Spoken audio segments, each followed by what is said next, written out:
अस्सलाम वालेकुम, welcome to my channel. ये है आपका अपना चैनल एमबीब्रेड, जिसमें लेके आती हूँ ट्रैवलिंग से रेलेवेंट, वीज़ा, जॉब से रेलेवेंट छोटी से छोटी और बड़ी से बड़ी न्यूज़। और न्यूज़ को जानने के लिए मेरे चैनल को सब्सक्राइब कर दें। वीडियो पसंद आती है तो लाइक कर दीजिएगा, चैनल के बटन को प्रेस कर दीजिएगा, सॉरी सब्सक्राइब कर दीजिएगा और नोटिफिकेशन के बटन को प्रेस करना है। और एक लाइक का बटन भी आपको नजर आएगा, उसके ऊपर भी आप जो है क्लिक कर दें। थोड़ी सी मोटिवेशन मिलती है और आपके लिए अच्छा अच्छा कंटेंट फिर हम क्या रेडी करते हैं, क्योंकि मोटिवेशन बहुत ज़रूरी है। बहुत सारे लोगों के जो है मैसेजेस आ रहे थे कि जो है, क्योंकि मैंने लास्ट ईयर 2023 के अंदर जो यूएई के एक्सपेंस की एक वीडियो डाली थी, उसके ऊपर अब जाके कमेंट्स आ रहे हैं कि जी हमें बताएं कि टोटल खर्चा क्या है। तब के सिनेरियो और अब के सिनेरियो में बहुत फ़र्क है। अब स्टार्ट हो चुका है 2024 और हम सांस ले रहे हैं 2024 के अंदर। तो उसके अंदर मतलब थोड़ा सा लेवल जो ऑक्सीजन का है वो बहुत बिल्ड हो चुका है। वही ऑक्सीजन का लेवल मैं आपको बताऊंगी, ठीक है। तो रिक्वेस्ट है वीडियो को पूरा देखिएगा ताकि आपको कंप्लीट बात की समझ आ सके, ठीक है। 2023 और बहुत डिफरेंस है। महंगाई हो चुकी है, यहाँ पे भी बहुत है महंगाई हो चुकी है। वीज़े की कॉस्ट बढ़ चुकी है, ठीक है। इसके अलावा आज़ाद वीज़े की कॉस्ट बढ़ चुकी है और यहाँ पे फूड एक्सपेंस, ट्रांसपोर्ट, एवरीथिंग जो है बहुत ज़्यादा महंगा हो चुका है। अब आप कंपैरिजन अगर करते हैं कि अगर आपका खर्चा टोटल क्या होगा यहाँ आने विजिट वीज़े पे अगर आप आते हैं, तो अगर मुझसे टोटल एस्टीमेट लेते हैं तो जहाँ पे बेड स्पेस का जो था किसी टाइम में, अगर छोटी स्टेट के अंदर फॉर एग्जांपल अजमान में बात करते हैं 500 था, तो यहाँ पे अभी रेंट चल रहा है 700, ठीक है।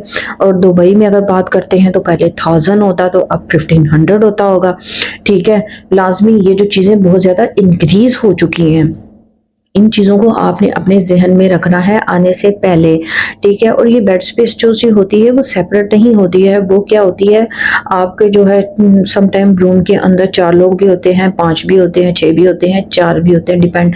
जितने ज़्यादा होंगे आपकी कॉस्ट कम हो जाएगी, ठीक है। हम दुबई से अपने सफ़र का स्टार्ट करते हैं कि हमने दुबई आना है और हम वहीं से कॉस्ट निकालते हैं, ठीक है। 1500 आप ले लें एक बेड स्पेस का, ठीक है। अगर आप किसी लो में जाते हैं एरिया में जिसके करीब मेट्रो नहीं है या कुछ तरह का नहीं है, वो आपको कम पे भी 1000 में भी मिल सकता है, ठीक है। बट मेट्रो के पास जब आप जाएंगे तो फिर जाहिर सी बात है आपको थोड़ा सा अपने बजट को बढ़ाना पड़ेगा। इसके अलावा मेट्रो का कार्ड आपके पास होना चाहिए। मेट्रो के चार्जेस क्या होते हैं, ठीक है। उस टाइम पे जब थे 4 रुपए थे, 4 दिरहम थे जब मैं आई थी, क्योंकि काफ़ी टाइम पहले जो है मेट्रो यूज़ की थी, अब का मुझे आइडिया नहीं है, ठीक है। अगर कैब की बात करते हैं तो कैब का पहले जो है पर मीटर जो है 12 दिरहम था, अब जो है 15 दिरहम हो चुका है, ठीक है। पर मीटर आपको अब चाहे एक मतलब डिस्टेंस से भी उतर जाते हैं तो आपको 15 दिरहम पड़ सकते हैं। तो इसलिए बेस्ट अपॉर्चुनिटी यहाँ पे मेट्रो की होती है। कैब को तो आप भूल भी जाएं, ठीक है। उसके अलावा आपका आ जाता है मोबाइल का खर्चा। मोबाइल में क्या है, मोबाइल की सिम है।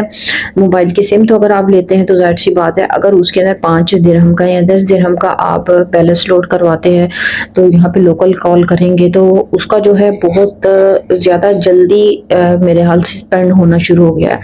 पहले ये है कि 5 दिरहम का मैं बैलेंस डलवाती थी तो मेरा काफ़ी टाइम चल जाता था, बट ये है कि अभी जो मैंने फील किया तो बहुत जल्दी ख़त्म हो जाता है। इसके बाद इम्पॉसिबल बात है इंटरनेट पैकेज। इंटरनेट पैकेज जो है 10 दिरहम के अंदर आपको 25 जो MB का पैकेज मिलता है। 25 MB क्या करेगा, ठीक है। 25 MB आपको पता ही है कुछ भी नहीं करेगा। और दूसरा ऑप्शन होता है पोस्टपेड सिम, बिलिंग सिम। उसमें यह है कि थोड़ा सा होता है कि आपको जो है आप पे डिपेंड करता है, मंथली उसका बिल 200-250 की आपको पैकेज मिल जाता है। उसके अंदर क्या होता है कि आपको कुछ रोमिंग से पाकिस्तान कॉल वगैरह करने के लिए मिल जाते हैं, मिनट्स मिल जाते हैं और डेटा मिल जाता है, ठीक है। अनलिमिटेड नहीं होता, उसमें पैकेज के मुताबिक होता है कि आपको जितना है आपका ये रख लें, ठीक है। उसके बाद आपका फूड का मसला आ गया, ठीक है। फूड अगर आप सुबह और मतलब रात का जो खाना खाते हैं, मतलब फूड 2 टाइम भी अपना मेस भी फॉर एग्जांपल लगाते हैं, तो सम टाइम ये है कि यहाँ पे जो रेट चल रहा है 350 चल रहा है, ठीक है, मंथली। बट अगर आप वहाँ पे करते हैं तो आपका जो दुबई से करते हैं तो आपको 500-600 भी पड़ सकता है। उसके अलावा पानी की बॉटल्स यहाँ पे खरीदनी पड़ती हैं, पानी की बॉटल्स आपके अपने मुताबिक है कि पानी आप कितना खरीदते हैं, ठीक है। ओवरऑल अगर हम इस सारे बजट को करें, ठीक है, वीज़े की कॉस्ट बढ़ गई है, पहले कम होती थी, अब जो है 2 मंथ की विजिट वीज़े की जो कॉस्ट है वो जो 750 दिरहम हो गई है। इसके अलावा शो मनी बढ़ चुकी है, इसके अलावा डिपॉजिट का एक नया खर्चा आ चुका है, टिकट्स जो हैं वो महंगी हो चुकी हैं। डिपेंड ऑन यू कि आप ट्रैवलिंग कहाँ से करते हैं, आप कराची से करते हैं या आप जो है लाहौर या किसी और सिटी से करते हैं। मैं प्रेफर करती हूँ कि जब भी ट्रैवलिंग करें तो आप करें कराची से, क्योंकि कराची से जो फ्लाइट्स आती हैं वो थोड़ी चीप पड़ जाती हैं, बट इन अदर कंट्री अगर सिटी से आप ट्रैवलिंग करते हैं तो उसकी फ़्लाइट्स काफ़ी महंगी होती हैं, ठीक है। एक ये बजट कंट्रोल भी आप कर सकते हैं, ठीक। और दूसरा ये है कि आप यहाँ पे आके अपना, अगर मैं आपको सजेस्ट करूँ तो अगर आपकी इंटरव्यू के लिए आप अप्लाई करते हैं, जॉब के लिए अप्लाई करते हैं, ठीक है, आपको पर डे 4 से 5 इंटरव्यू आते हैं, ठीक है। तो आपने ये नहीं है कि अंधाधुंध 4-5 जो है जगहों पे चले जाना है, आपने क्या करना है, डेली के सिर्फ 2 इंटरव्यूज देने हैं और वो भी पास-पास जो होंगे, आपने ज़्यादा जो दूर नहीं जाना। जैसे आप दुबई में अगर शारजाह अबू धाबी के इंटरव्यू आ गए तो आपने उनसे रिक्वेस्ट करनी है, ज़्यादातर आपने रिक्वेस्ट करनी है कि आप उससे ज़ूम इंटरव्यू ले लें, क्योंकि यहाँ की कंपनीज को पता होता है कि ज़ाहिर है यहाँ पे जो विजिटर आते हैं उनके पास इतना नहीं बजट नहीं होता है, तो आप उनसे इजीली बोल सकते हैं कि जी हमसे ज़ूम इंटरव्यू ले लें, अगर हम आपको समझ आते हैं तो फिर हम फिजिकली आपको आकर दे देंगे। इससे क्या आपका पैसा भी जो है वो खर्च होने से बच जाएगा और आपका टाइम की भी बचत हो जाएगी। एक ये भी तरीका है, आपने बिल्कुल ही सब जगहों पे इंटरव्यू पे, कुछ लोगों ने ये गलतियाँ की, मैं इसलिए इसको एक्सप्लेन कर रही हूँ, क्योंकि बहुत सारी जो लास्ट ईयर की वीडियोस मैंने एक्सपेंस की डाली थी उसमें कुछ और था, इसमें कुछ और था, ठीक है। अब जाहिर सी बात है जैसे जैसे टाइम जाएगा महंगाई बढ़ेगी, सारी चीज़ें बढ़ेंगी, उसके मुताबिक ही फिर सारा कुछ होगा, ठीक है। अब सैलरीज की बात करते हैं कि अगर महंगाई के साथ सैलरीज बढ़ी हैं तो सैलरीज नहीं बढ़ी हैं, सैलरी अब भी वही है जो पहले ही थी। वीज़े की कॉस्ट अगर आपको कंपनी जॉब ऑफर करती है, वीज़े की कॉस्ट तो सारी जो है वो कंपनी अफोर्ड करती है, वो ज़्यादा बेटर होता है।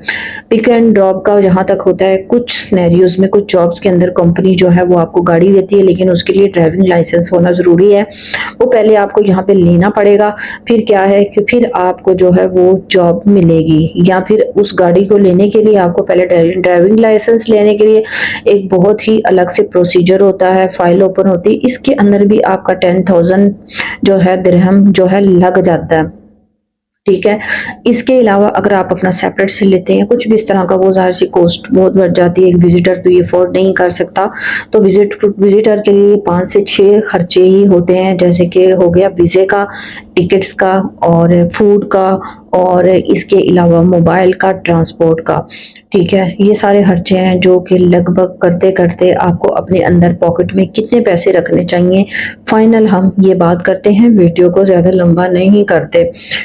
तो मैं एज अ विजिटर अगर आप आना चाहते हैं, ठीक है, तो आपके 2 मंथ्स के हिसाब से मैं सजेस्ट करूंगी कि 5,000 दिरहम आपकी पॉकेट के अंदर होने चाहिए। अगर आप बहुत भी पॉकेट को दबा दबा के ही चलते हैं, बहुत कम खर्चा करते हैं, 5,000 आपके लिए इनफ है, ठीक है। इसके अलावा अगर आप आगे अपना वीज़ा एक्सटेंशन उसकी फ़ीस अलग से आ गई और आपका खर्चा फिर ज़ाहिर सी बात बढ़ेगा, अगर आपको 2 मंथ्स में जॉब नहीं मिलती है तो उसके 5,000 आप और रख लें, ठीक है। तो ये सारा सिनेरियो है कि आपको 4 महीने का जो वीज़ा है एक्सटेंड करवाते हुए उसके अंदर आपको 10,000 आपकी इन्वेस्टमेंट है ही है। अब आप इसको पाकिस्तानी करेंसी में कन्वर्ट कर सकते हैं कि कितने बनते हैं, कम जितना करेंगे खर्चा उतना ही कम होगा, ठीक है। क्योंकि स्टार्टिंग में लोग आते हैं ज़्यादातर घूमते फिरते नहीं हैं, ज़ाहिर है जॉब के लिए आते हैं और वो उसी काम में ही ज़्यादा वो इन्वॉल्व होते हैं, ज़्यादा नहीं करते हैं, ठीक है। तो इसलिए मैं कहती हूँ कि पहले इंफॉर्मेशन लें देन फिर वीज़ा करवाएं, क्योंकि वीज़ा लेना मसला नहीं, यहाँ पे आना, यहाँ पे जॉब लेना मसला है। यहाँ के अखराजात जो हैं वो एक अलग सिनेरियो होता है। यकीनन आज का ब्लॉग आपको मेरा पसंद आया होगा। नेक्स्ट ब्लॉग के लिए मुझे इजाज़त दीजिए। अल्लाह हाफिज़।